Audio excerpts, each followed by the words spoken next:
ओम शांति। भगवत गीता श्लोक क्लास में आज 8 प्रश्नों के उत्तर में से पहले प्रश्न का उत्तर हम समझ रहे थे। भगवान सर्वव्यापी नहीं है तो एक व्यापी कहाँ है। और इस टॉपिक में हम इस उत्तर को समझ रहे हैं अभी। भगवान का एक व्यापी स्वरूप कौन है और कैसे। इस प्रश्न के उत्तर में हमने अभी तक काफी सारी बातें समझी हैं। वास्तव में परमपिता शिव जो निराकार है, उनकी हर धर्म में मान्यता है और वही सब धर्मों के पिता भी है। लेकिन परमपिता शिव जो अजन्मा है, अपना शरीर धारण नहीं करते हैं, अगर्भा है, तो दिव्य जन्म लेकर के वो सृष्टि परिवर्तन का कार्य करते हैं। और सब धर्म वाले और जिस तन के द्वारा सृष्टि परिवर्तन का कार्य दिव्य प्रवेश करके दिव्य जन्म लेकर के करते हैं, जैसे परमपिता शिव की मान्यता हर धर्म में है निराकार स्वरूप की, इसी तरह से परमपिता शिव जिस तन के द्वारा कार्य करते हैं, निराकार होने के कारण उन्हें साकार तन का आधार लेना पड़ता है। और वो साकार तन अर्थात शंकर या महादेव। और इसका प्रूफ हमने समझा था, 33 करोड़ देवताओं में से कोई भी ऐसा नहीं है जिनका नाम परमपिता शिव के साथ जोड़ा है, बल्कि एक महादेव ही है जो त्रिदेवों में से भी 33 करोड़ देवताओं में 3 देवताएं श्रेष्ठ माने जाते हैं। और इन 3 देवताओं में से भी देव देव महादेव, महान देव, बड़े ते बड़ा देव महादेव को माना जाता है। और उन्हीं का नाम परमपिता शिव के साथ जोड़ा है, शिव और शंकर के रूप में। भक्ति मार्ग में भक्तों ने इस बात की गहराई को नहीं समझा कि शिव और शंकर वास्तव में अलग है। शिव और शंकर को एक मान लेते हैं, लेकिन इसे भी हमने समझा कि दोनों में क्या अंतर है। अंतर है, इसीलिए ही कभी भी कोई शिवरात्रि तो कहते हैं लेकिन शंकर रात्रि नहीं कहते। शिवालय कहते हैं, शंकरालय नहीं कहते। शिवलिंग कहते हैं, शंकर लिंग नहीं कहते हैं। इसीलिए क्योंकि ये बात अप्रत्यक्ष रीति से तो भक्त भी जानते हैं कि वास्तव में शंकर और शिव अलग है, लेकिन फिर दोनों को मिला करके एक क्यों किया, इसे हमने गहराई से समझा। शंकर शिव समान बनते हैं तो शिव और शंकर दोनों का नाम मिला करके एक किया। अब शिव समान बनना, बाप समान बनना अर्थात क्या, इसे हमने समझा कि परमपिता शिव के सदैव के जो मौजूद गुण है, जैसे कि वे अजन्मा है, सदैव निराकार रहते हैं, सारी सृष्टि से डिटैच रहते हैं, गुणों का भंडार है। और मूल रूप में तो देह धारण न करने के कारण वो स्वार्थी नहीं है, विश्व कल्याणी है और सदैव ही निराकार है। उनके इस तरह के गुणों को शंकर महादेव धारण करते हैं। परमपिता शिव जब पुरुषोत्तम संगम युग में इस सृष्टि पर आते हैं, तो महादेव शंकर उनके द्वारा पढ़ाई हुई ईश्वरीय ज्ञान और सहज राजयोग की पढ़ाई को अव्वल नंबर में धारण करते हैं। अब जैसे कोई क्लास में काफी सारे स्टूडेंट्स पढ़ते हैं, लेकिन जो फुल मार्क्स लेता है तो उसी को सर्टिफिकेट मिलेगा। इस तरह से यहाँ भी शिव समान बनने का ये जो सबसे बड़ी प्राप्ति है, वो शंकर महादेव को ही मिलती है। और इसीलिए ही भक्ति मार्ग में मान्यता प्रचलित हो जाती है कि शिव और शंकर एक है। वास्तव में दोनों अलग है, लेकिन शंकर सर्व आत्माओं की तरह एक साधारण मनुष्य आत्मा, साधारण तनधारी होने के बावजूद भी परम पिता के ज्ञान को, गुणों को अपने में धारण करते शिव समान बनते हैं। शिव समान बनना अर्थात क्या, निराकारी बनना। और निराकारी बनना अर्थात क्या? निसंकल्पी बनना। जैसे परमपिता शिव निराकारी, निर्विकारी, निरअहंकारी है, ऐसे ही महादेव भी उनके सारे गुणों को अपने में आत्मसात कर लेते हैं। कैसे आत्मसात करते हैं और कोई क्यों नहीं कर पाता है, इसका उत्तर भी हमने समझा। इतने सारे 500 करोड़ मनुष्य आत्माओं में एक महादेव ही है जो परम पिता को यथार्थ रीति अपने बुद्धि की तीक्ष्णता से पहचानते हैं और उनके ज्ञान गुणों को धारण करते हैं। और इसमें भी खास अंतर इसलिए पड़ता है, और आत्माएं इस पुरुषार्थ को न कर पाने का कारण यही है, कोई का बुद्धि रूपी पात्र छोटा, कोई का बड़ा। जिन्होंने जितना अपनी क्षमता को बढ़ाया और वे बेचारे याद की पूरा लगन में मग्न लवलीन हो जाते हैं, तो वो सभी नहीं कर पाते हैं। लेकिन महादेव इसमें सबसे अव्वल नंबर जाते हैं, अपने बुद्धि रूपी पात्र में भगवान से इस तरह से अखुट शक्ति को भर लेते हैं, तो शिव समान बन जाते हैं। और इसीलिए ही भक्ति मार्ग में दो प्रकार की यादगार नजर आती है।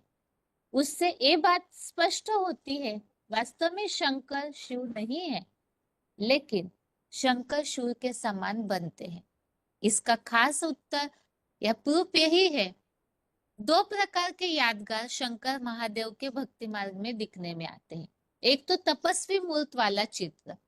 यदि शंकर स्वयं शिव होते या भगवान होते, तो फिर तपस्वी रूप वाला उनका चित्र क्यों दिखाया गया है?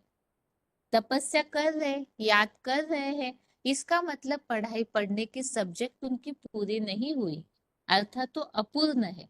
तो अपूर्ण रूप की यादगार भी उनकी दिखती है तपस्या में बैठे हुए। और वही जब संपन्न बन जाते हैं तो उनकी यादगार बनती है शिवलिंग के रूप में, जिसके लिए ही भगवत गीता में कहा है, अव्यक्त मूर्ति ना। मूर्ति तो है, साकार तो है, लेकिन बन जाते हैं स्थिति के आधार से अव्यक्त।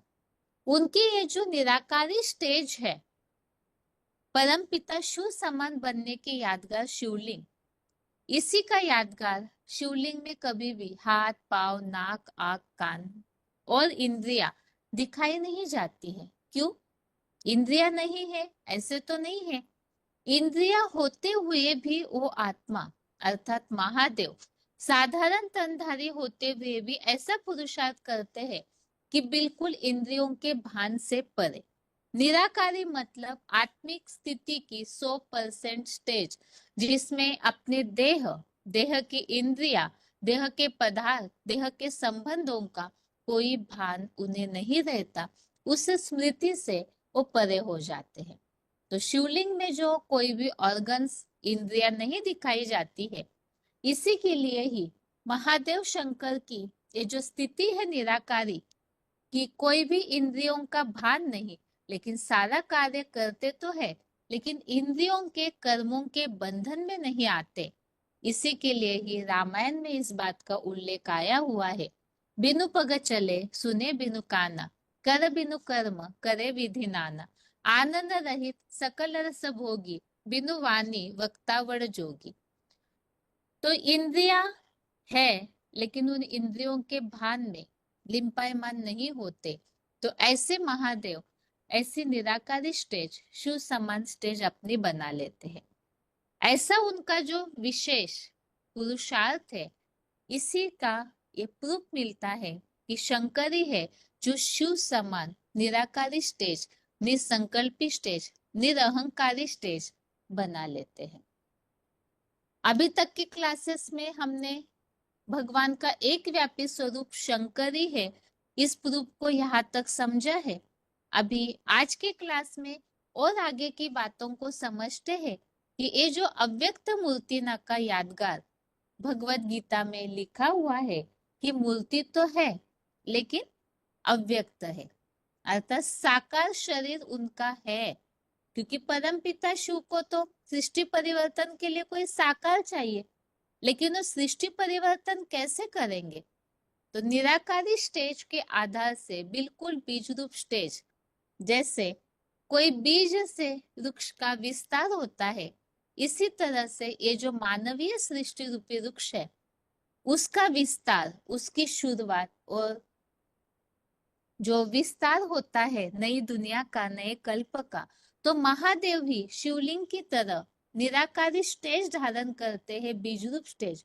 उनकी इस अव्यक्त स्थिति के द्वारा ही पुरानी दुनिया का विनाश होके नई दुनिया की, नए कल्प की, नए सृष्टि का सृजन शुरू होता है।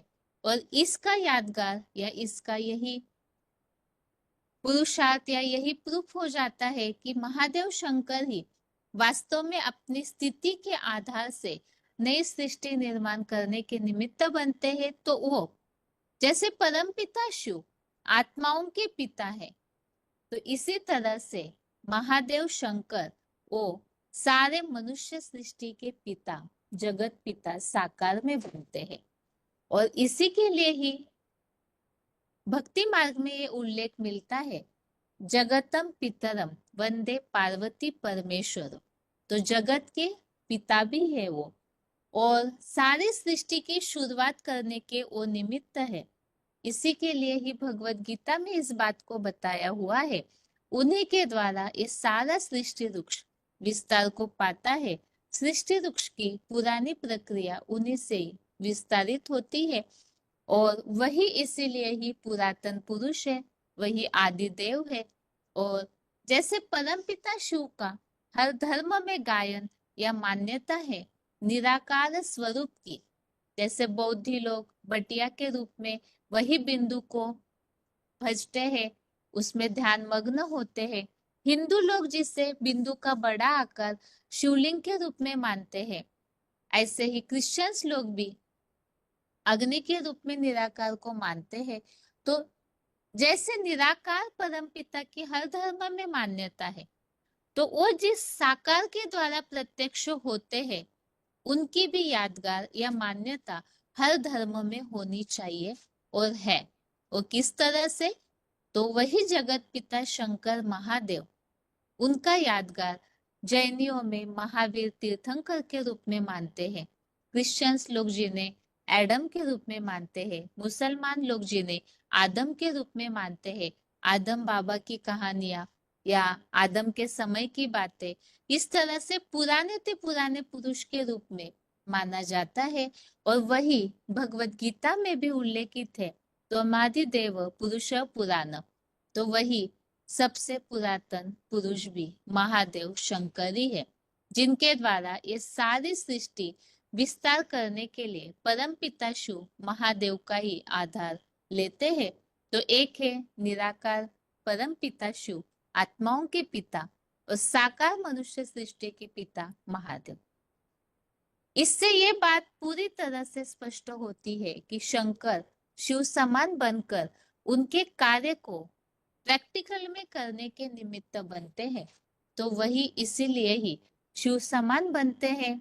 तो जब दुनिया के सामने उनका ये स्वरूप प्रत्यक्ष होता है, तो कोई समझ ही नहीं पाते हैं, क्योंकि पूरी तरह से परमपिता शिव की शक्तियों को, ज्ञान को, गुणों को अपने में धारण कर लेते हैं।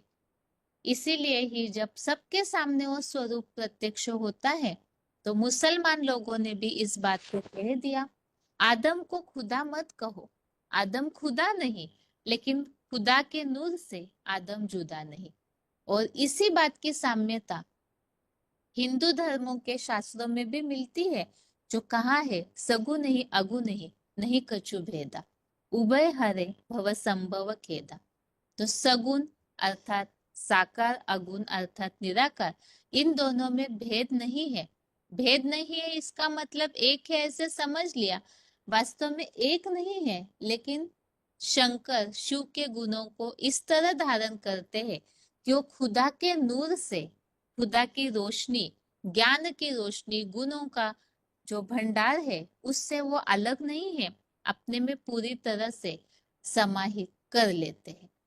तो इस तरह से आज की क्लास में इन सब बातों को हम अभी मुरलियों में आए हुए उल्लेखों के द्वारा समझते हैं, किस तरह से शंकर महादेव ही परम पिता शिव समान बनकर उनका प्रैक्टिकल स्वरूप बनते हैं। अभी आगे है, इन्हीं टॉपिक्स पर मूर्तियों में आए हुए कुछ पॉइंट्स। अव्यक्त मूर्ति अर्थात शिवलिंग और वही शंकर महादेव के निराकारी स्टेज का यादगार है और वही वास्तव में जगत पिता भी है। इसके लिए हमने भगवत गीता का एक श्लोक इसके पहले भी देखा है, 9वें अध्याय का 4, अध्याय 9 का श्लोक नंबर 4।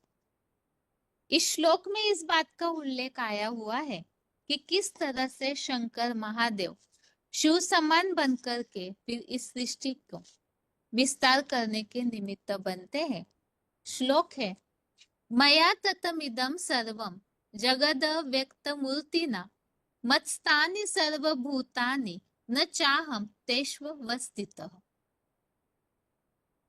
इस श्लोक में इस बात को स्पष्ट किया है, मेरी अव्यक्त मूर्तिमान, मेरी अव्यक्त स्थिति की निराकारी लिंग मूर्तिमान महादेव द्वारा यह सारा जड़ जंगम जगत मानव बीज बाप से वट वृक्ष जैसा विस्तृत है। तो इसमें वही अव्यक्त स्थिति वाली मूर्ति महादेव के द्वारा ही इस सारी सृष्टि का विस्तार होता है, ऐसे स्पष्ट किया है। और इससे संबंधित यहाँ कुछ पॉइंट्स लिए हुए हैं, किस तरह से महादेव ही अव्यक्त मूर्ति ना बनकर के सृष्टि को शुरुआत करने के निमित्त बनते हैं। पहला पॉइंट है VCD number 2375, VCD number 2375। Point है, निराकार अव्यक्त मूर्ति का वर्णन गीता में भी आया हुआ है अव्यक्त मूर्तिना, अर्थात उस अव्यक्त मूर्त शिवलिंग के द्वारा सारा संसार, चाहे जड़ हो चाहे जंगम, दोनों ही प्रकार का संसार उस अव्यक्त मूर्ति ज्योतिर्लिंगम के द्वारा उत्पन्न होता है। अगला पॉइंट है VCD नंबर 1054, जिसको वो गॉडफादर कहते हैं, उसको निराकार समझते हैं। अब निराकार रचयिता होता है क्या? निराकार तो रचयिता नहीं होता। रचना साकार है तो रचयिता भी साकार होना चाहिए। वो निराकार शिव ज्योति बिंदु जब इस सृष्टि पर आकर के साकार में पार्ट बजाता है तब रचयिता कहा जाता है। इस पॉइंट में इस बात का महत्व बताया है, जैसे इस सृष्टि साकार है, अब सृष्टि का परिवर्तन करना है, नई सृष्टि बनानी है। अब ये कार्य तो भगवान ही करेंगे, लेकिन भगवान अर्थात परमपिता तो निराकार है और सृष्टि साकार है, तो निराकार साकार का परिवर्तन कैसे करेंगे? तो उन्हें साकार का आधार लेना पड़ता है। अब ये सृष्टि साकार है तो इस सृष्टि का जो बीज है वो भी साकार ही होना चाहिए।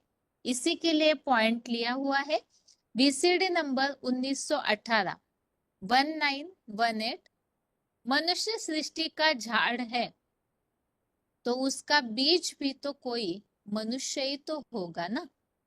परम पिता आत्माओं के पिता है, लेकिन इस सृष्टि साकार है तो इस सृष्टि का जो बीज है वो भी कोई साकार मनुष्य ही होना चाहिए। आगे है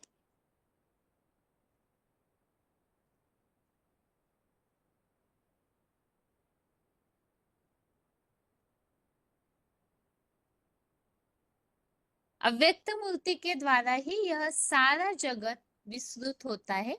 इसी संबंधित यहाँ पॉइंट लिया हुआ है VCD नंबर 2313, VCD नंबर 2313, 1 घंटा 27 मिनट 1 आवर 27 मिनट्स के बाद से लिया हुआ पॉइंट।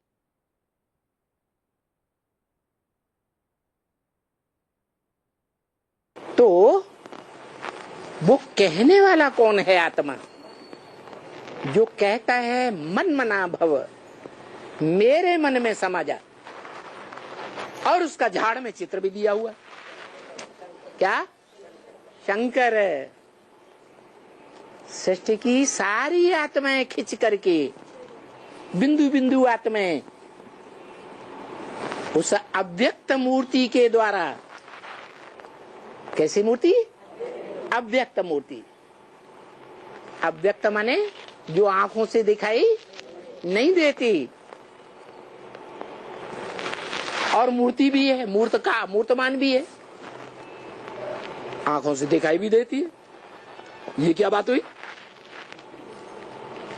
ऐसी अव्यक्त मूर्ति है जो आंखों से दिखाई भी नहीं देती और मूर्तिमान भी है, दिखाई भी देती है, माने व्यक्त भी है और अव्यक्त भी है। कौन? शंकर। शंकर की जो कर्म इंद्रियां दिखाई देती है।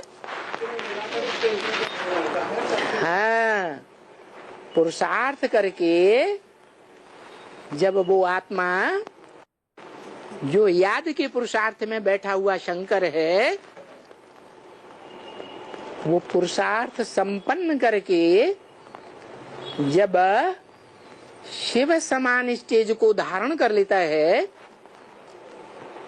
जो शिव बाप का विरुद्ध है कि मैं तुम बच्चों को नंबर बार आप समान बना कर ले जाऊंगा, तो अव्वल नंबर कोई 100% शिव बाप समान बनता होगा ना?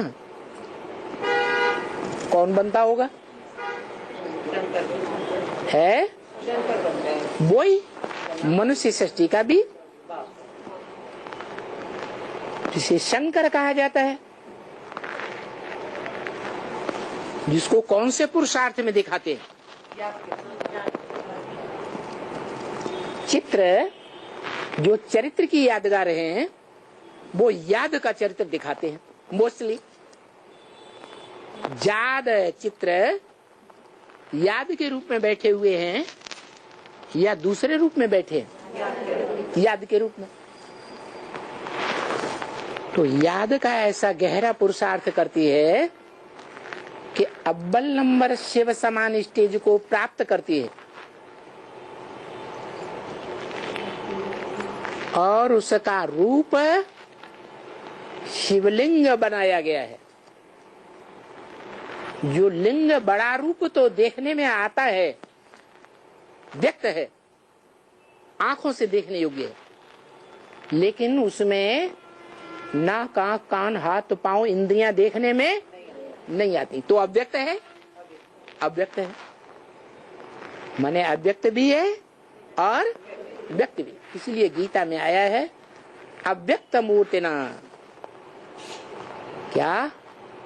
ये सारा संसार उस अव्यक्त मूर्ति से ही जन्म लेता है और उसी में समा जाता है।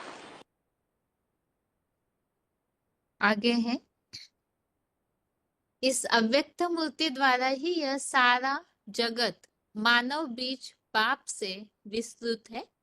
VCD नंबर 2309, VCD नंबर 2309, 2 घंटा 24 मिनट 2 hours 24 minutes के बाद से लिया हुआ पॉइंट है।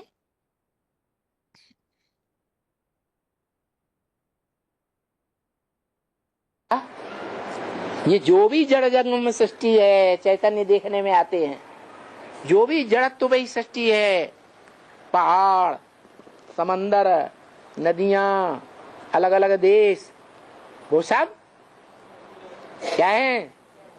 विनाशी है। उन सब का बीज एक है, वो सब अव्यक्त रूप में, बीज रूप में उसमें समा जाते हैं। चैतन्य आत्मा भी समा गई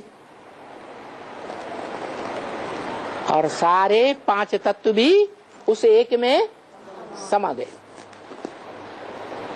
इसलिए कहा जाता है कि जो बाप है वो मूल रूप में जन्मदाता है, माता जन्मदाता मूल रूप में नहीं है। तो सारी सृष्टि का बाप कौन है? है? प्रजापिता कहो, वो अधूरा रूप है, पतित रूप है, वो पुरुषार्थ करके संपन्न बनता है तो लिंग रूप बन जाता है। कैसा बन जाता है? साकार सो निराकार बन जाता है। वो साकार भी है और निराकार भी है, इसलिए गीता में उसको अव्यक्त मूर्तना कहा गया है। कैसी मूर्ति है? अव्यक्त भी है। अरे अव्यक्त कहाँ? शिवलिंग देखने में नहीं आता है? जो देखने में आए वो व्यक्त, जो देखने में ना आए अव्यक्त। तो क्या शिवलिंग देखने में नहीं आता? आता है, आता है। पूर्ण रूप से देखने में आता है।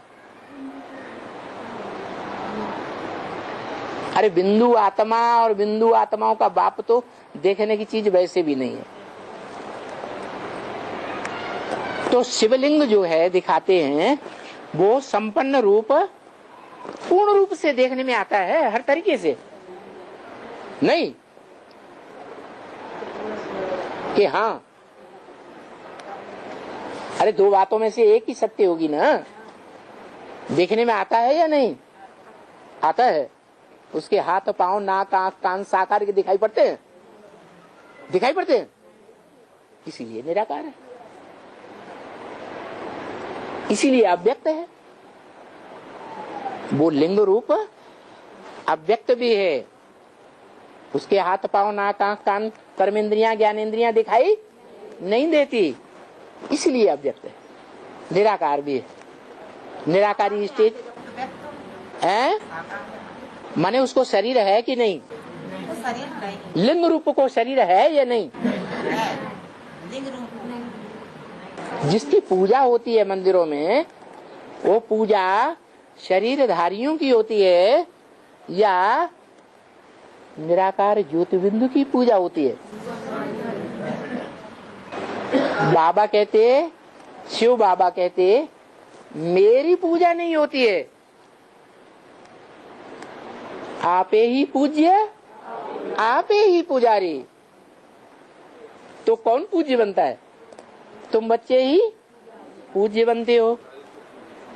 चलो सालिग्राम के रूप में पूज्य बनते हो, रुद्रमाला के मणके, तो सालिग्राम के रूप में तुम्हारी पूजा होती है। तुम बच्चे ही लिंग रूप में, कोई न कोई बच्चा है जो लिंग रूप में बड़ा लिंग बनता है।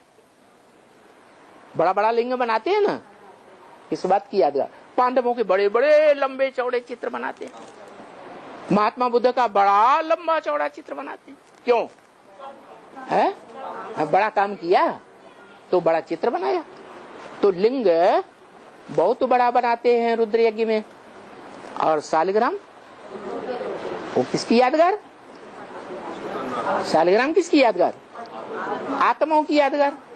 और लिंग है कौन से बाप की? बेहद के बाप दो हैं। मनुष्य सृष्टि के बाप की यादगार है। आगे है, यहाँ जैसे कि हमने पॉइंट समझा कि अव्यक्त मूर्ति अर्थात जो शिवलिंग के समान स्टेज बनती है, उसी की तरह ये जगत विस्तृत होता है। इसी बात को इस पॉइंट में स्पष्ट किया है। शिवलिंग में जो सोमनाथ मंदिर में शिवलिंग दिखता है, उसमें हीरा जड़ा हुआ था सात्विक अवस्था में। तो हीरा किसकी यादगार है? VCD नंबर 2309 2309 1 घंटा 34 मिनट 1 आवर 34 मिनट्स के बाद से लिया हुआ पॉइंट।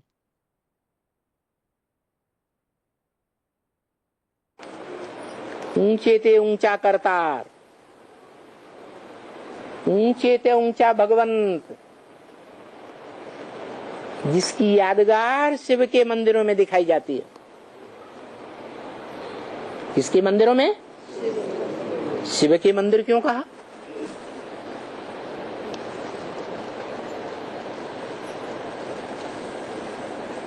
वो जड़ पत्थर के मंदिर जो बनते हैं, पत्थर की मूर्ति बनती है, लिंग रूप, उसमें वो चैतन्य आत्माओं का बाप बैठता है क्या? है? आत्माओं का बाप होता है? हैं? होता है? हैं? होता है कि नहीं?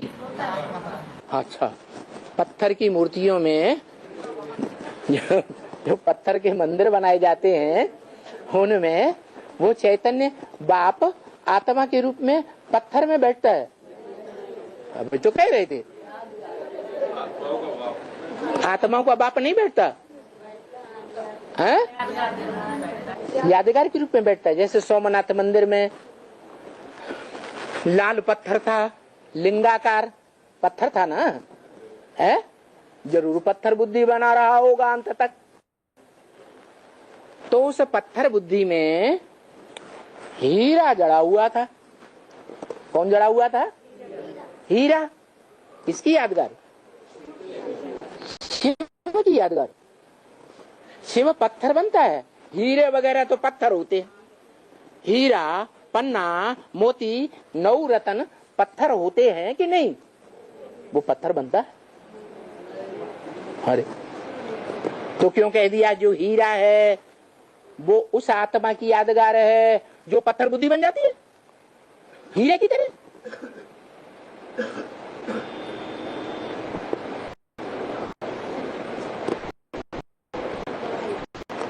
बताओ, वो हीरा किसकी यादगार है?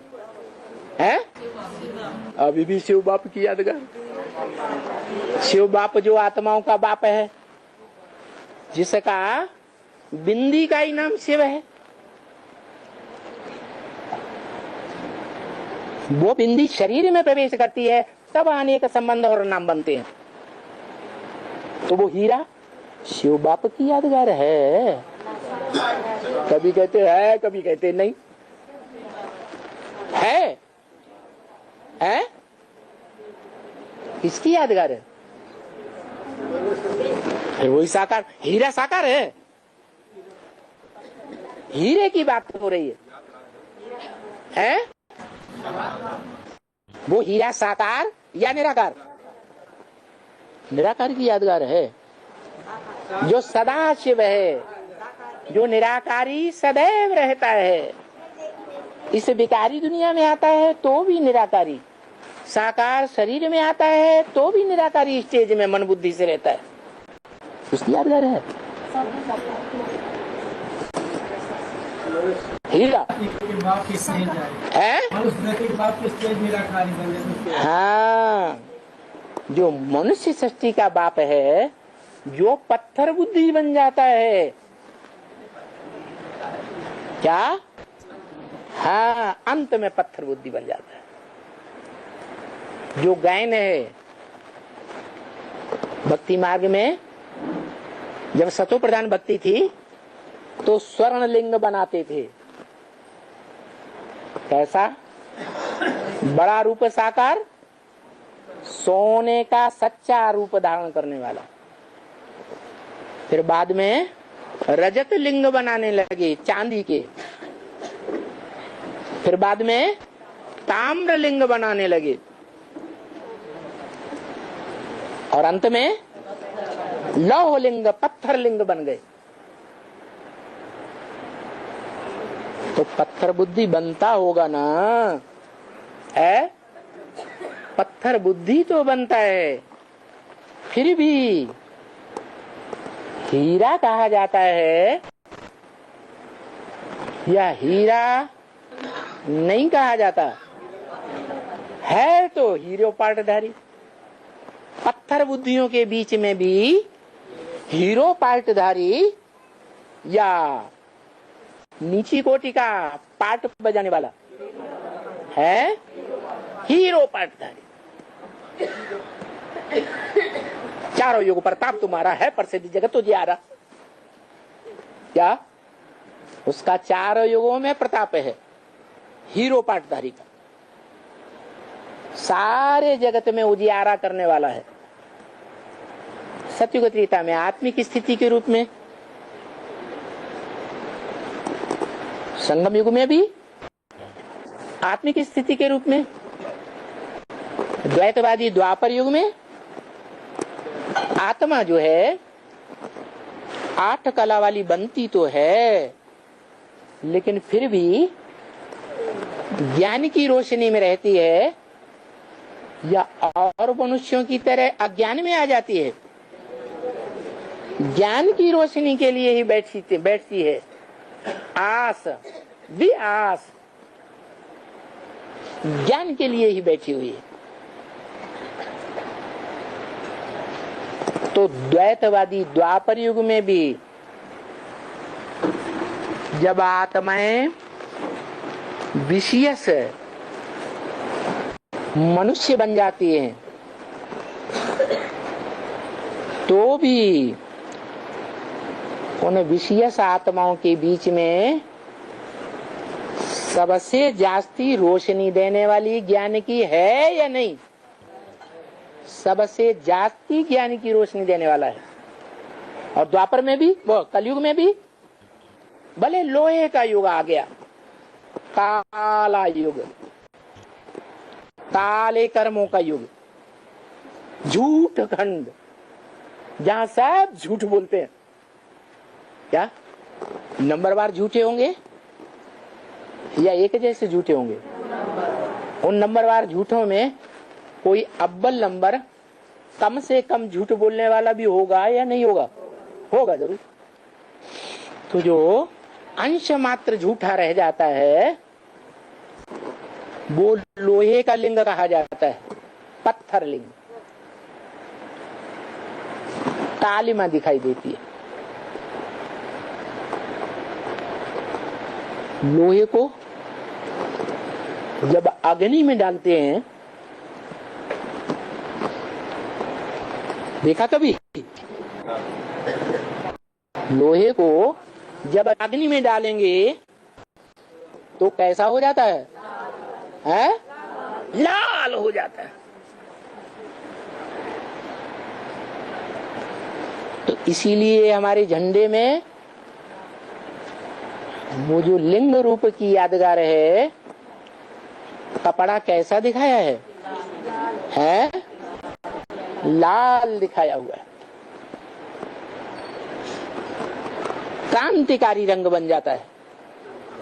क्या? और मनुष्यात्मा में भी संगम युग में भगवान से ज्ञान तो लेती हैं, लेकिन कोई भी आत्मा ज्ञान की क्रांति, क्या ज्ञान की क्रांति नहीं कर पाती। वो एक ही आत्मा है जो भगवान बाप के ब्रह्मा मुख से दी हुई वेद वाणी कहो, ज्ञान वाणी कहो, उस वाणी में क्या ला देती है? क्रांति ला देती है। सिर्फ ब्रह्मा कुमार कुमारियों में ही क्रांति लाती है या सब धर्मों के, विश्व धर्मों में क्रांति ला देती है?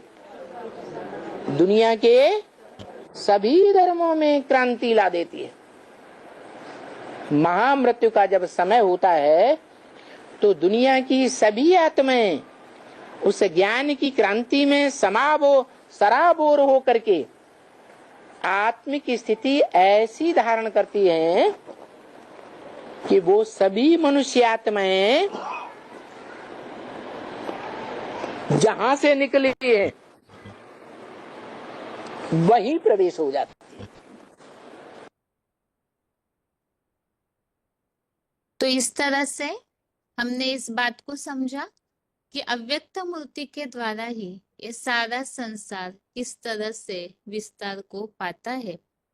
अर्थात सृष्टि की शुरुआत में महादेव शंकर जो निराकारी स्टेज बनाते हैं, तो उन्हीं के द्वारा ही ये सृष्टि विस्तार को पाती है और उनसे ही सारी सृष्टि का नंबरवार सृजन कार्य होता है। इसीलिए ही वो अव्यक्त मूर्ति ही अर्थात महादेव शंकर की निराकारी स्टेज के द्वारा ही इस सृष्टि का नए सिरे से फिर से स्थापना का कार्य आरंभ होता है। इसीलिए वही जगत के पिता भी है। इसका यादगारी भक्ति मार्ग में मिलता है, जो कहा हुआ है, जगतम पितरम वंदे पार्वती परमेश्वर। तो परम पिता शिव जैसे पिता है, वैसे महादेव भी जगत के पिता बन जाते हैं, इसीलिए ही क्योंकि वो शिव समान स्टेज को धारण करते हैं। हम इस बात को समझ रहे हैं कि शंकर महादेव ही परम पिता का एक व्यापी स्वरूप कैसे है और क्यों है। तो वो प्रूफ यहाँ दिखने में आना चाहिए। एक तो शिव समान बनते हैं, जैसे शिव पिता है वैसे महादेव भी जगत के पिता बनते हैं, और उनके द्वारा ही परम पिता नई सृष्टि के शुरुआत के निमित्त भी बनते हैं। इसी के लिए यह पॉइंट है VCD number 645, VCD number 645। Bharat की परंपरा में एक ही देवता है जो जगत पिता माना जाता है। रामायण में लिखा है, जगतम पितरम वंदे पार्वती परमेश्वरो। पितरम माना मात पिता, पार्वती माता और शंकर पिता। लेकिन शंकर की तो मूर्तियां हैं। मूर्ति साकार की होती है या निराकार की होती है? मूर्ति तो साकार की होती है। इसीलिए दुनिया में जितनी मूर्तियां शंकर की मिली है, तीर्थंकर की मिली है, जैनियों का भगवान, नग्न मूर्तियां जितनी मिली है शंकर की, उतनी और किसी देवता की नहीं मिली है। क्यों? क्योंकि जो भी 33 करोड़ देवताएं हैं, उन देवताओं में से सबसे महान ते महान कार्य शिव ने शंकर के द्वारा कराया है। अगला पॉइंट है, शंकर महादेव जो जगत पिता बनते हैं अव्यक्त मूर्ति निराकारी स्टेज धारण करके, इसीलिए ही उनके वो निराकारी स्टेज के यादगार नग्न मूर्तियां मिली है, अर्थात देह का भान नहीं, इंद्रियों का भान नहीं। तो वही निराकारी स्टेज का सबसे पहला प्रूफ है, और वही महादेव शंकर ही अपनी निराकारी बीज रूप स्टेज के द्वारा मनुष्य सृष्टि के बीज भी बनते हैं और पिता भी बनते हैं। तो वो जगत के पिता है, तो उनकी सब धर्मों में मान्यता भी होनी चाहिए, और वो मान्यता इस प्रकार है। VCD number 792, VCD number 792। वो बाप के रूप में प्रवेश करता है, जिसे मनुष्य सृष्टि का पिता माना जाता है। जगतम पितरम, जगत का पिता माना जाता है विश्व पिता। उसको दूसरे दूसरे धर्म वाले भी मानते हैं। दूसरे धर्म वाले, अंग्रेज लोग कहते हैं एडम, मुसलमान लोग उसे कहते हैं आदम बाबा, आदम बाबा आदम। आदम से पहले कोई और आदमी ही नहीं था, ऐसे समझते हैं ना। अपने हिंदू में भी मानते हैं शंकर जी को जन्म देने वाला कोई नहीं, मानव सबको जन्म देने वाला है, सबके स्वरूप की पहचान देने वाला है। कौन आत्मा क्या क्या पार्ट बजाने वाली है, परंतु उसको बताने वाला कोई नहीं। तो इस तरह से वो अव्यक्त मूर्ति ही किस तरह से जगत पिता है, इस संबंधित यह पॉइंट हमने समझा, जो कि हर धर्म वाले उनको मानते हैं पिता है। तो ये सारी सृष्टि है, वसुधा ही एक कुटुंब है, तो सारे कुटुंब का पिता एक ही होना चाहिए, वो महादेव शंकर है, जिनकी यादगारी हर धर्म में एडम आदम, या जैसे कि निराकारी स्टेज वाली तीर्थंकर की मूर्तियां भी जो प्राप्त होती है, यही इसका सबसे बड़ा प्रूफ है। आगे है,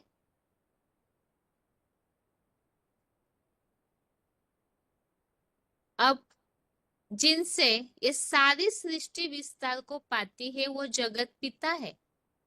जैसे कोई बीज होता है, तो उस बीज से वो मूल है, उस बीज से सारा वृक्ष जो है, पेड़ जो है, वो बड़ा होता है।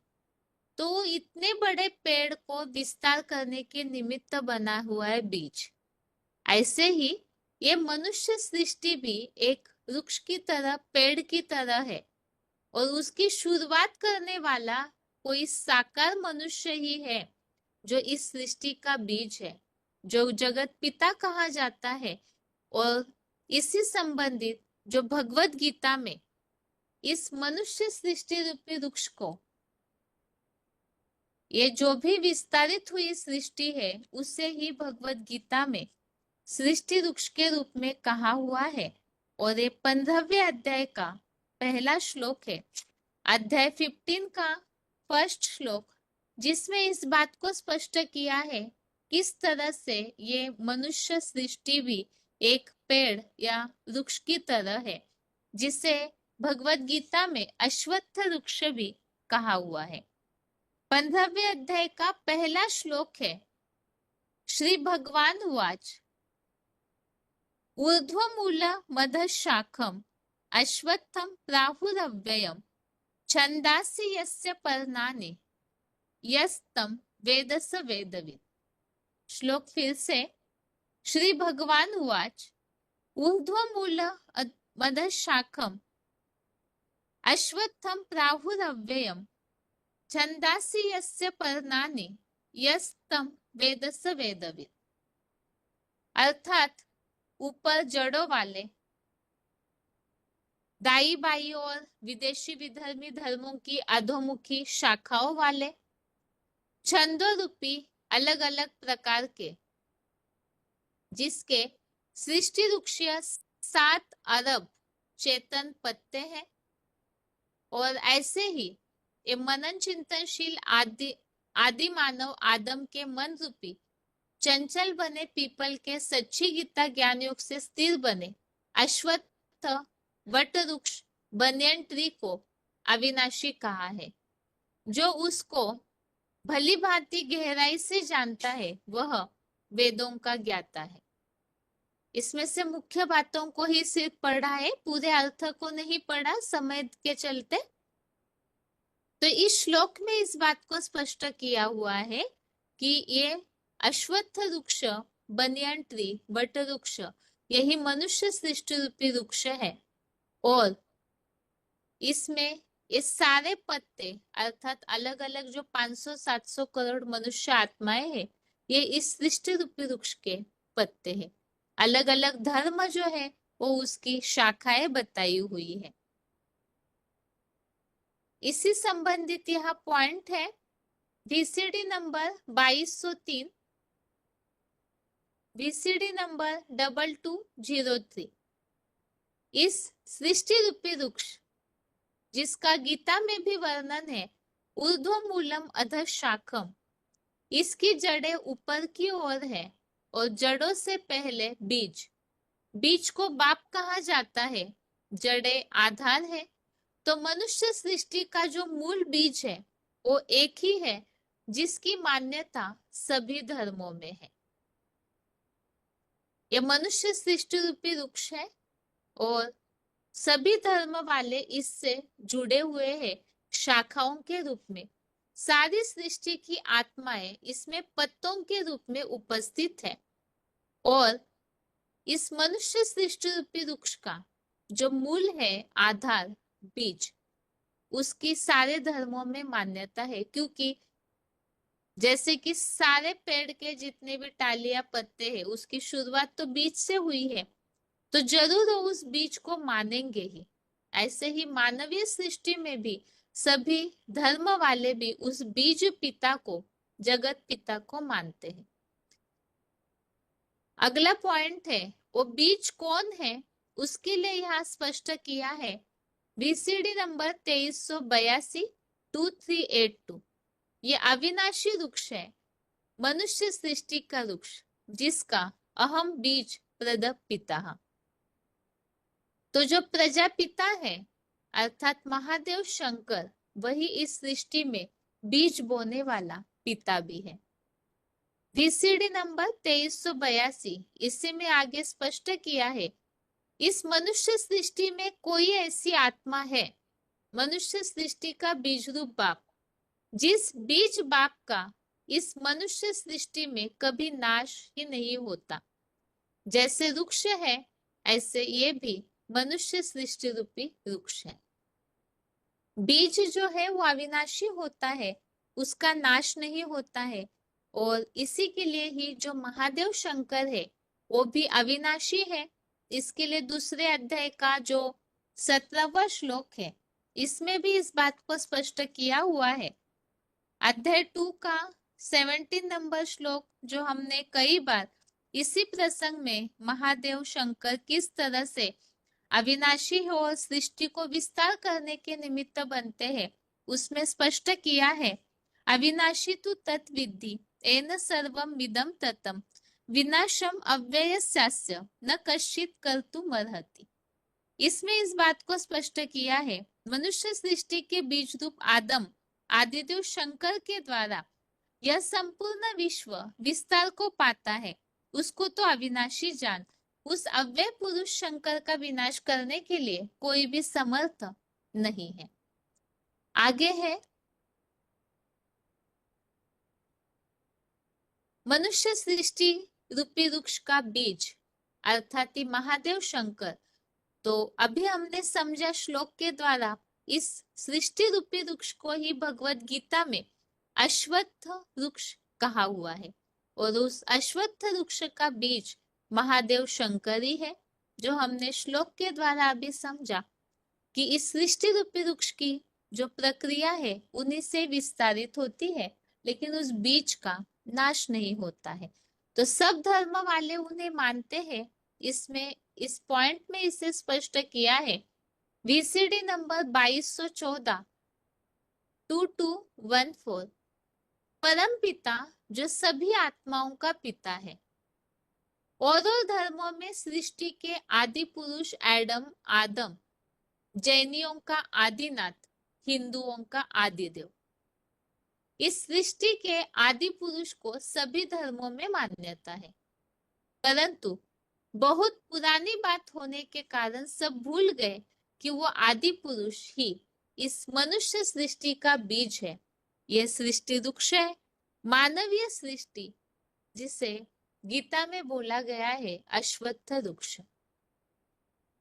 अगला पॉइंट है VCD नंबर 2375 2375। इस मनुष्य सृष्टि रूपी रंगमंच पर सदा काल ऑलराउंड पार्टधारी कोई मनुष्य आत्मा नहीं है सिवाय एक शिवलिंग स्वरूप के जिसे अव्यक्त मूर्ति गीता में कहा है जिसमें सारा जड़ जंगम संसार में समा जाता है प्रलय काल में। ये सारा जड़ जंगम जगत संसार उसमें ही विनाश काल में समा जाता है। प्र का मतलब प्रकष्ट रूपेण लय माने लीन हो जाए उसे कहते हैं प्रलय काल। कुछ भी न रहे एक ही रहता है इस सृष्टि रूपी रंगमंच पर मनुष्य वृक्ष का बीज जिसे कहा जाता है और जिस वृक्ष को अश्वत्थ वृक्ष भी नाम दिया हुआ है। आगे है मनुष्य सृष्टि रूपी वृक्ष का बीज इस संबंधित यहाँ और एक पॉइंट लिया है क्लिप के रूप में VCD नंबर 155 155 2 मिनट के बाद से ही लिया हुआ पॉइंट।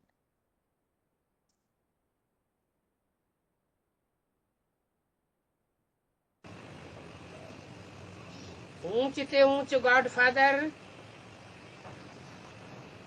सुप्रीम बोर्ड अथवा सोल वर्ड में नहीं कहा जा सकता।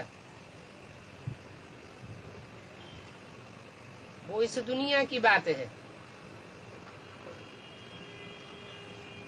और उसको नॉलेजफुल क्यों कहा जाता है? नॉलेजफुल इसलिए कहा जाता है कि वो सारी मनुष्य सृष्टि का बीज है।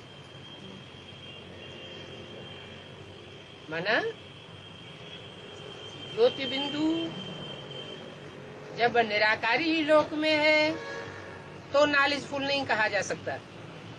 वहां तो सभी आत्माएं जड़वत स्टेज में रहती हैं। वहां कोई न नॉलेज सुनी जाती है न सुनाई जाती है। इस सृष्टि रूपी रंगमंच पर जब आत्माएं आती हैं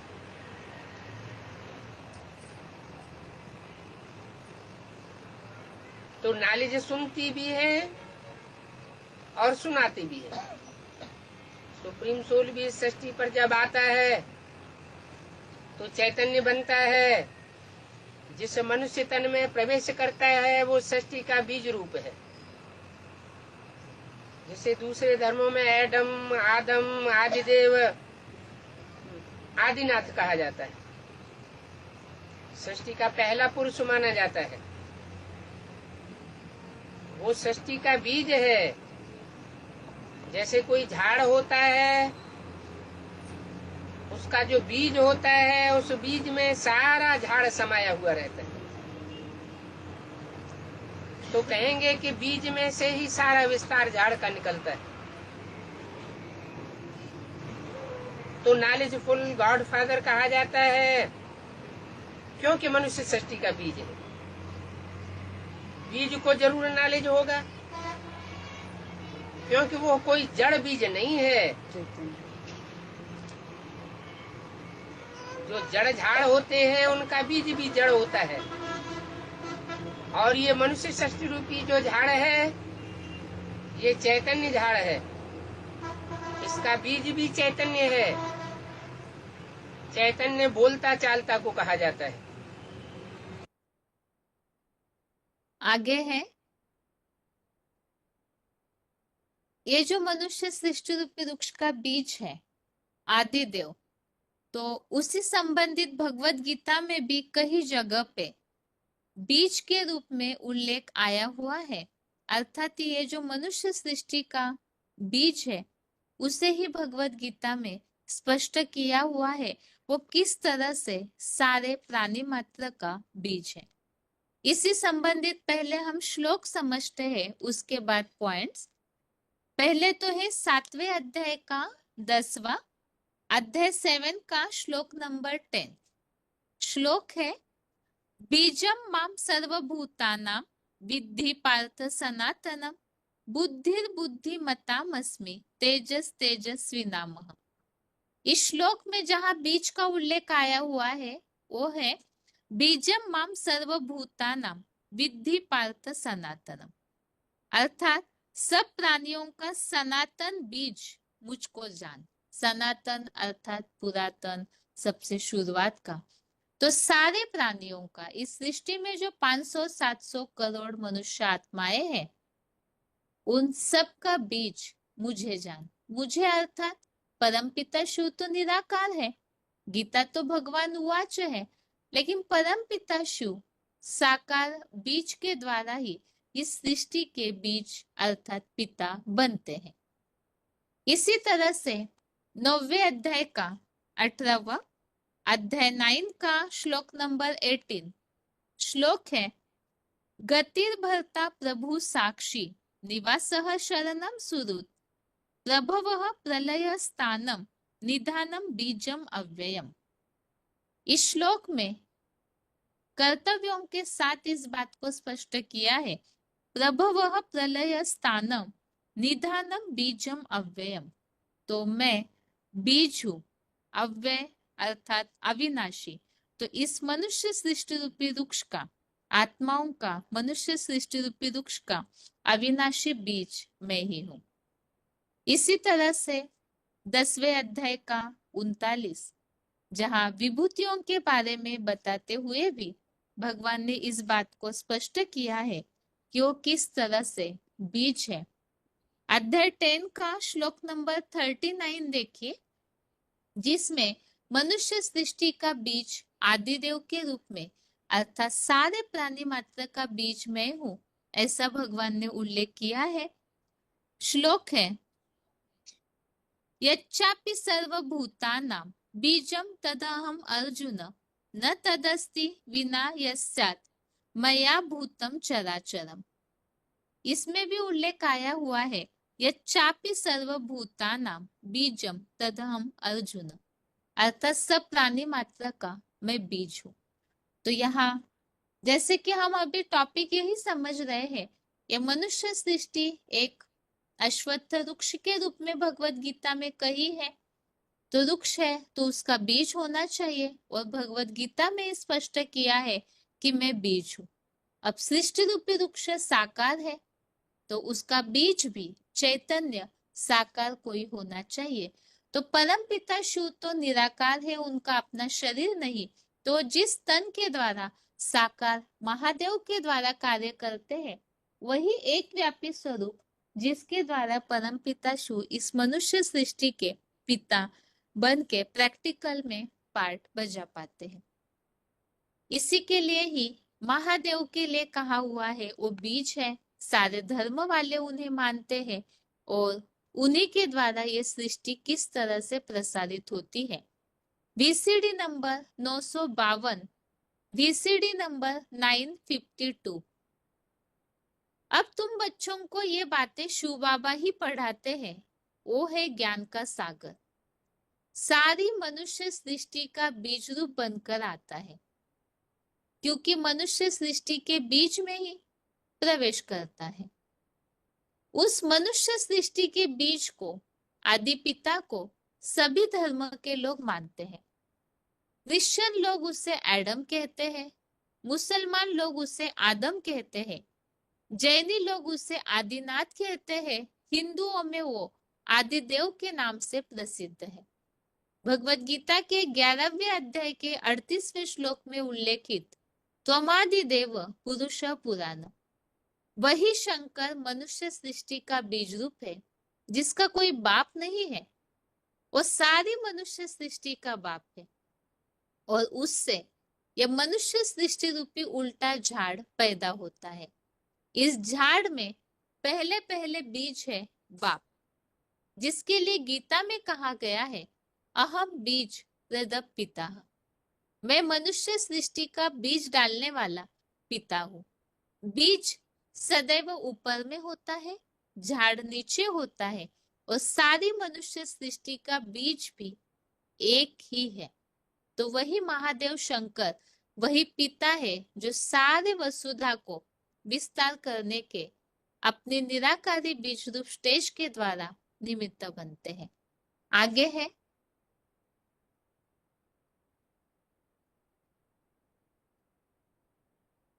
अब वो किस तरह से ये सारी मनुष्य सृष्टि की प्रक्रिया को विस्तार करने के निमित्त बनते हैं। वही आदिदेव है, वही पुरातन पुरुष है, और उनके लिए ही कहा है वो सभी का आश्रय स्थान भी है। इसी के लिए ही भगवत गीता के यहाँ श्लोक लिए हुए हैं। एक तो 11वें अध्याय का 38, अध्याय 11 का श्लोक नंबर 38, इसमें इस बात को स्पष्ट किया है कि वो महादेव जो आदिदेव है, और भगवत गीता में भी उन्हें पुरातन पुरुष भी कहा हुआ है। श्लोक देखते हैं, त्वमादिदेवः पुरुषः पुराण, त्वमस्य विश्वस्य परम निधानम, वेत्तासि वेद्यम च परम च धाम, त्वया ततम विश्वम अनंत रूप। श्लोक फिर से, त्वमादिदेवः पुरुषः पुराण, त्वमस्य विश्वस्य परम निधानम, वेत्तासि वेद्यम च परम च धाम, त्वया ततम विश्वम अनंत रूप। ऐसे ही 11वें अध्याय का ही 18वां श्लोक, अध्याय 11 का श्लोक नंबर 18, इसमें भी इस बात को स्पष्ट किया है कि वही पुरातन पुरुष है, अविनाशी है, और सनातन धर्म की पुरानी प्रक्रिया भी उन्हीं से ही विस्तारित भी होती है। 18वां श्लोक है, त्वमक्षरम परमं वेदितव्यम, त्वमस्य विश्वस्य परम निधानम, त्वम अव्ययः शाश्वत धर्म गोप्ता, सनातनस्त्वम पुरुषो मतो में। इससे संबंधित यहाँ पॉइंट लिया हुआ है, सभी धर्म तामसी बन जाते हैं, तब कलयुग के अंत में वो भगवान निराकार, जो आत्माओं का निराकार बाप है, वो मनुष्य सृष्टि के बाप में आता है। निराकार भगवान जो आत्माओं का बाप है, वो मनुष्य सृष्टि के बाप में आता है। यह मनुष्य सृष्टि है तो जब से आरंभ हुई है सतयुग के आदि से, तो उसका कोई पहला मनुष्य तो होगा ना, गाया भी जाता है आदिदेव। त्वमादि देवः पुरुषः पुराण शंकर के लिए गाया हुआ है। मुसलमान लोग उसे आदम कहते हैं, क्रिश्चियन लोग उसे एडम कहते हैं, जैनी लोग उसे आदिनाथ कहते हैं। नामों के आधार पर काम होते हैं। चाहे कोई भी धर्म के शास्त्र हो, नाम के आधार पर उनका काम भी नूंदा हुआ है, या काम के आधार पर नाम होते हैं, ऐसे भी कह सकते हैं। तो यह जो सभी नामों में साम्य है, अर्थात समानता है, सभी धर्म वाले जो नाम मानते हैं उनमें ज्यादातर शुरुआत का अक्षर सेम है। आदि पुरुष के लिए और सारी मनुष्य सृष्टि का आदि होने के कारण ही सभी धर्मों में जो नाम है उस आदि पुरुष के, उसमें साम्यता है। उस आदि पुरुष में, आदि मनुष्य में वो निराकार शिव प्रवेश करता है और प्रवेश करके उससे आप समान बनाते हैं। तो महादेव भी है जो निराकार परमपिता शिव उनका आधार लेकर के संख्य रंग से वो आप समान बनता है, और परमपिता शिव भी उसे इतना योग्य समझते हैं कि आप समान पूरी ताकत अपनी देते हैं। तो वही महादेव जिनके लिए कहा है वो आदिदेव है, पुरातन पुरुष है, सारे जगत का आधार भी वही बनते हैं, शाश्वत धर्म के रक्षक है, और साथ में अव्यय अविनाशी भी है। आगे है इसी श्लोक संबंधित जो अभी पॉइंट पढ़ा उसी का clip VCD number 952, VCD number 952, 41 minute के बाद से लिया हुआ पॉइंट।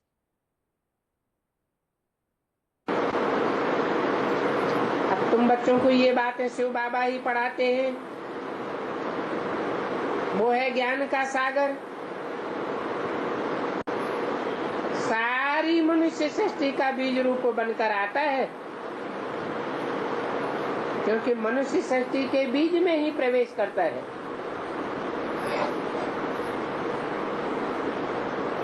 उस मनुष्य सृष्टि के बीज को, आदि पिता को सभी धर्म के लोग मानते हैं।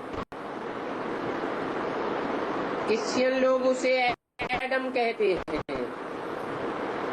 मुसलमान लोग उसे आदम कहते हैं, जैनी लोग उसे आदिनाथ कहते हैं, और हिंदुओं में वो आदिदेव के नाम से प्रसिद्ध है। तम आदिदेव है, पुरुष है, पुराण।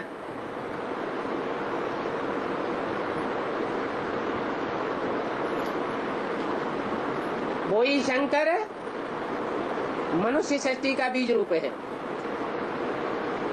जिसका कोई बाप नहीं, वो सारी मनुष्य सृष्टि का बाप है।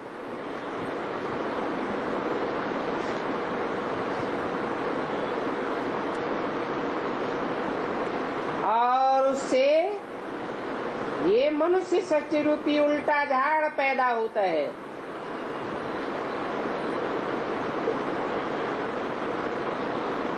इस झाड़ में पहले पहले बीज है बाप, जिसके लिए गीता में कहा गया है हम बीज प्रदत्त पिता। मैं मनुष्य सृष्टि का बीज डालने वाला पिता हूँ।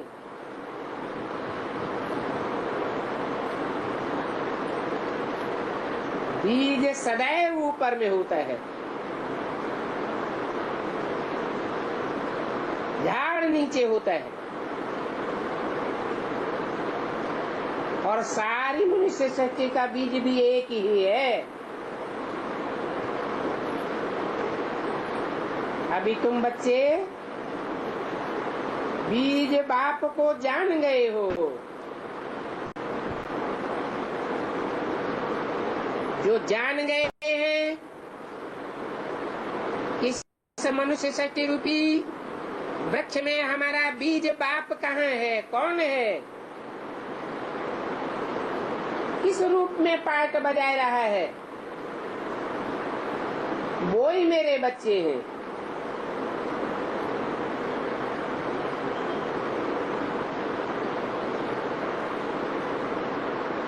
बाप ने आकर के आदि सनातन देवी देवता धर्म की स्थापना की। जो धर्म आज प्रायः लोप हो गया है,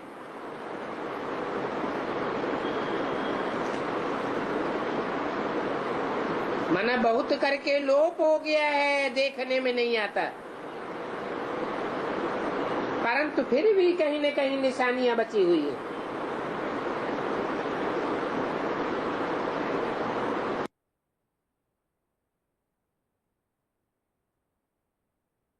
तो इस तरह से आज के क्लास में हमने जिन बातों को समझा है उसे एक बार संक्षेप में देखते हैं कि किन पॉइंट्स को आज हमने समझा है।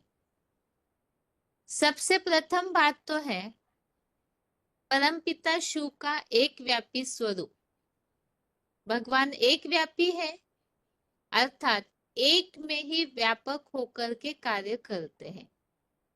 एक में व्यापक क्यों और किस तरह से? भगवान एक में व्यापक इसलिए होकर के आते हैं क्योंकि अगर सब में व्यापक हो या अनेक व्यापी हो तो सबका बुद्धियोग बिखर जाएगा और जैसे हमने शुरू में समझा है, अधर्म फैल जाएगा।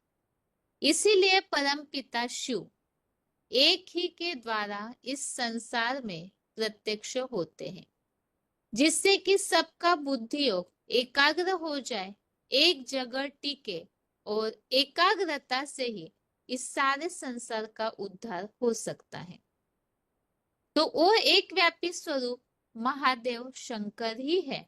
इसका प्रूफ हमने समझा कि शंकर महादेव ही है जो शिव समान बनते हैं।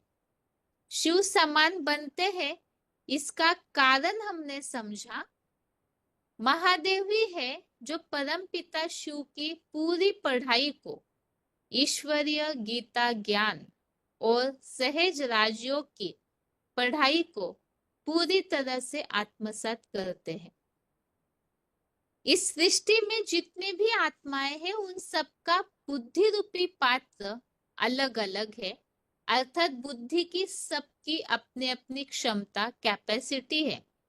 उसमें अव्वल नंबर में महादेव शंकर जाते हैं, अर्थात अव्यभिचारी याद के द्वारा वो पूरे ज्ञान के भंडार को अपने में धारण करके शिव समान निराकारी, निर्विकारी, निरअहंकारी बनते हैं। और शिव समान का दूसरा अर्थ भी हमने समझा था।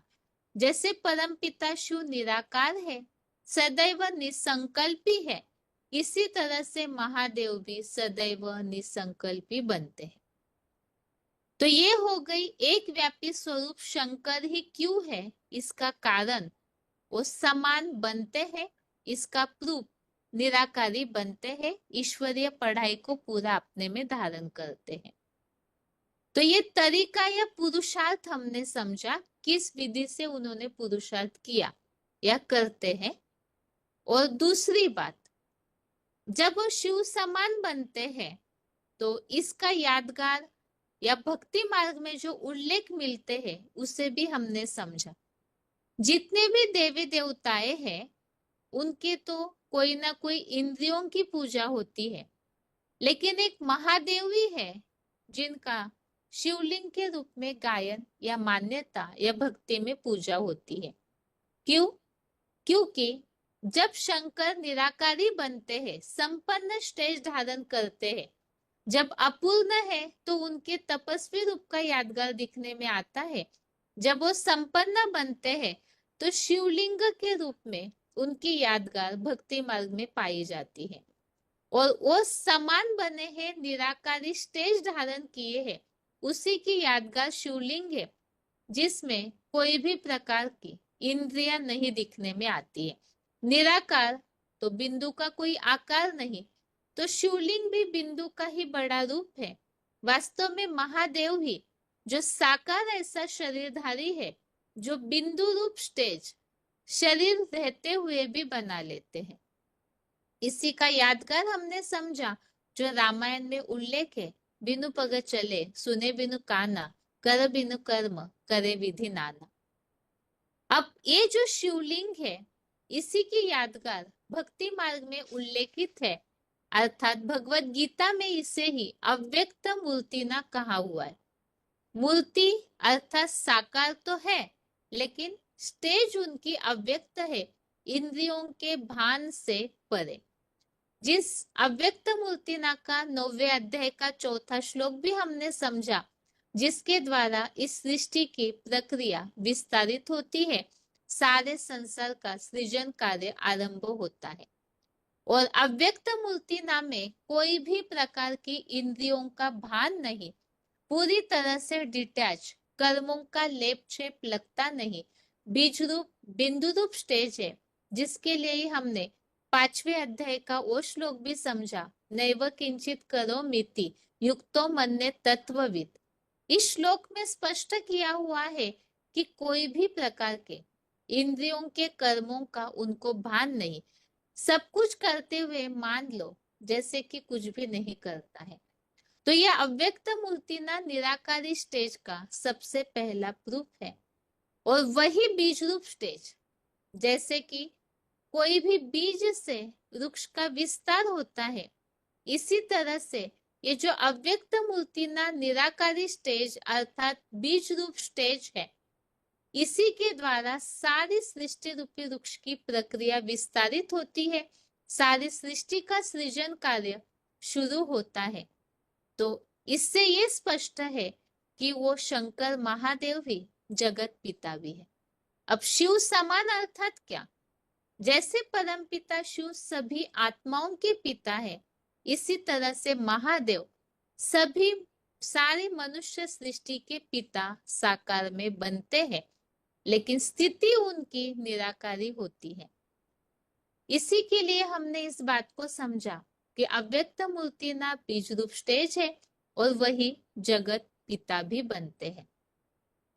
अब जगत पिता बनते हैं तो उसी के लिए ही जो भक्ति मार्ग में उल्लेख मिलता है और भगवत गीता में भी जो उल्लेख आया हुआ हमने समझा, जिसमें बताया है वो जगत पिता ही आदि देव है, पुरातन पुरुष है, उन्हीं से ही ये सृष्टि विस्तार को पाती है, जो 11वें अध्याय का 38 और 18वां अध्याय 11 का श्लोक नंबर 38 और 18, इन दोनों श्लोकों में हमने समझा त्वमादि देव पुरुष पुराण। जैसे कोई भी घर में पिता सबसे पुराने, सबसे शुरुआत के होते हैं, इसी तरह से ये वसुधा एक कुटुंब है और इसमें सबसे पुरातन पिता महादेव शंकर है, जिसके लिए ही रामायण में उल्लेख मिलता है, जगतम पितरम वंदे पार्वती परमेश्वर।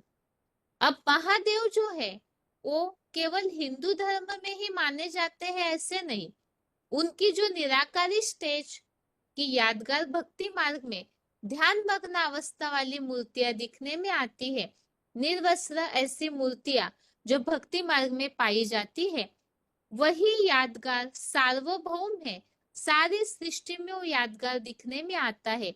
तीर्थंकर के रूप में जैनियों में नग्न मूर्तियां दिखने में आती है। ऐसे ही बहुत सारी जगह महादेव की ऐसे खुदाइयों में मूर्तियां मिली हुई है। अब देशों विदेशों में ये मूर्तियां मिलती है, ये इसी का प्रूफ है कि महादेव के द्वारा ही सृष्टि विस्तार को पाती है और ये सृष्टि रूपी वृक्ष को अश्वत्थ वृक्ष कहा हुआ है और वो अश्वत्थ वृक्ष जो है उसका बीज ही महादेव है।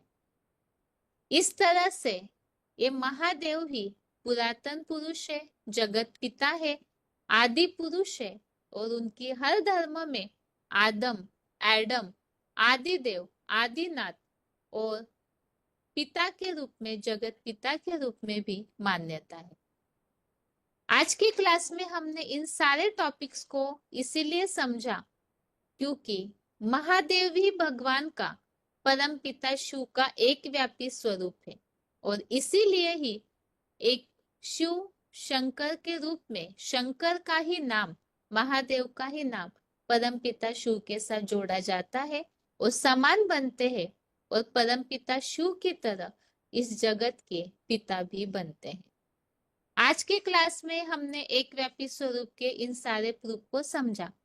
इसके अगले क्लास में हम समझेंगे शिव समान बनने की यादगार किस तरह से मुसलमानों में मानी जाती है। आदम को खुदा मत कहो, आदम खुदा नहीं, अर्थात शिव और शंकर वास्तव में अलग अलग है, लेकिन खुदा के नूर से आदम जुदा नहीं, क्योंकि शंकर परमपिता शिव की सारी शक्तियों को अपने में आत्मसात कर लेते हैं, धारण करके समान बनते हैं, अर्थात उनकी शक्ति से, उनकी रोशनी से वो अलग नहीं है। और इसी के लिए रामायण में उल्लेख मिलता है सगुन नहीं अगुन नहीं कछु भेदा, अर्थात साकार और निराकार में कोई भेद नहीं मिलता है, दोनों एक है ऐसे नहीं है। लेकिन महादेव इस तरह से धारण करते हैं अपने में सारी शक्तियों को कि पूरे गुणों से शिव समान बनते हैं। आज की क्लास में भगवान सर्वव्यापी नहीं है तो एक व्यापी शंकर के द्वारा है, इसके इन प्रूफ को हमने समझा। और इसके साथ ही आज के लिए गीता क्लास यहाँ ही पूरा करते हैं। ओम शांति।